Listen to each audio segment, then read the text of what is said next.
66 million years ago, the sky burned. At least that's what happened in our world. A 10-kilometer-wide asteroid struck what is now Mexico's Yucatan Peninsula, ending the age of dinosaurs in a geological instant. But imagine, it missed. The fiery rock streaks harmlessly past Earth, glowing in the upper atmosphere before vanishing into the void. No extinction, no collapse of ecosystems, no rise of mammals to dominance. Earth's story continues, but with an entirely different cast. In this alternate timeline, the late Cretaceous Earth, a humid, lush planet filled with shallow seas, dense jungles, and sprawling fern plains, remains untouched. The continents are already drifting toward their modern positions. North America still connects faintly to Europe via Greenland. South America remains separated by a warm Proto-Caribbean Sea. India is on its slow collision course toward Asia, not yet forming the Himalayas. Antarctica, though cooler, is not yet frozen. Forests still thrive near its coasts. In this world, Tyrannosaurus rex still stalks the forests of western North America, while Triceratops herds graze the open floodplains.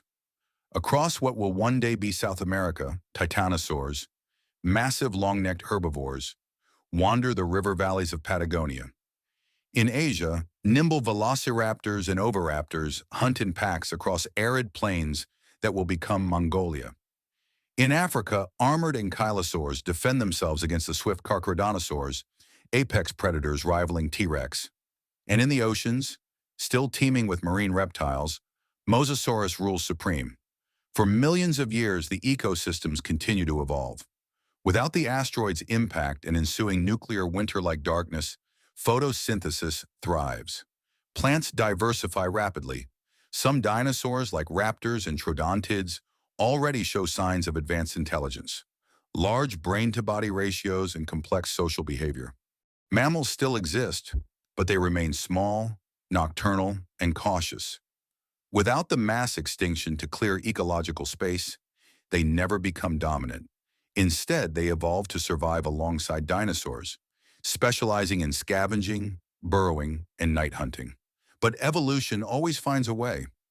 In isolated corners of Gondwana and Laurasia, some small primate-like mammals begin to thrive in forest canopies, away from the massive dinosaurs below. Over tens of millions of years, these early primates grow more intelligent, social, and tool-using, not unlike modern raccoons or monkeys. Still, they are never alone. In the forests of what will become Africa, a clever bipedal raptor, descended from dromaeosaurs, evolves complex communication calls. In Asia, herbivorous hadrosaurs grow smaller and more agile, adapting to cooler climates. And in Antarctica, still warm and forested, strange feathered reptiles evolve down unexpected paths, perhaps even developing gliding or primitive flight. The age of dinosaurs becomes the age of evolution without reset. Fast forward to about 2 million years ago. Earth's continents look almost like today's. The ice ages still come and go, but not as harshly because the atmosphere remains slightly richer in carbon dioxide, courtesy of the lush, reptile-dominated biosphere.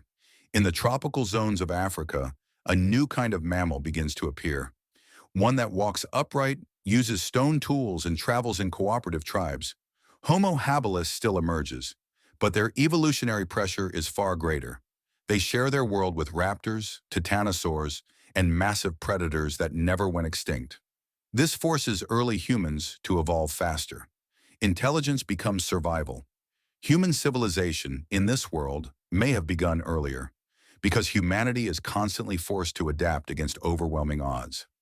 Imagine ancient humans building villages in cliffs to avoid dinosaur predators. Fire is not just warmth, it's protection. Spears are longer, traps more intricate, tools more durable. The Neolithic Revolution, farming and settlement, may never have happened in open plains. Instead, humans would cluster in protected valleys, islands, or mountain plateaus where smaller dinosaur species dominate. Now jump to the present. The year is 2025, but it's not our 2025. Earth's land masses are familiar: the Americas, Africa, Eurasia, Australia. But the biosphere is utterly alien. In the dense jungles of South America, Herds of sauropods graze on treetops beside human eco-cities built high in the canopies. Engineers have designed reinforced sky bridges to allow people to travel above the herbivores safely. The Great Plains of North America remain largely wild, a UNESCO protected Cretaceous reserve. Here, Triceratops herds migrate like modern buffalo, and the occasional T-Rex still reigns supreme. Humans do not farm this land, they observe it. In Asia, velociraptors and their descendants have evolved alongside humans. Some semi-domesticated, used like dogs for tracking or defense. The Mongolian steppes are dotted with nomadic raptor riders, a fusion of old tradition and bioengineering. Raptors wear neural-linked harnesses allowing human control via subtle gestures, a result of millennia of coevolution and selective breeding.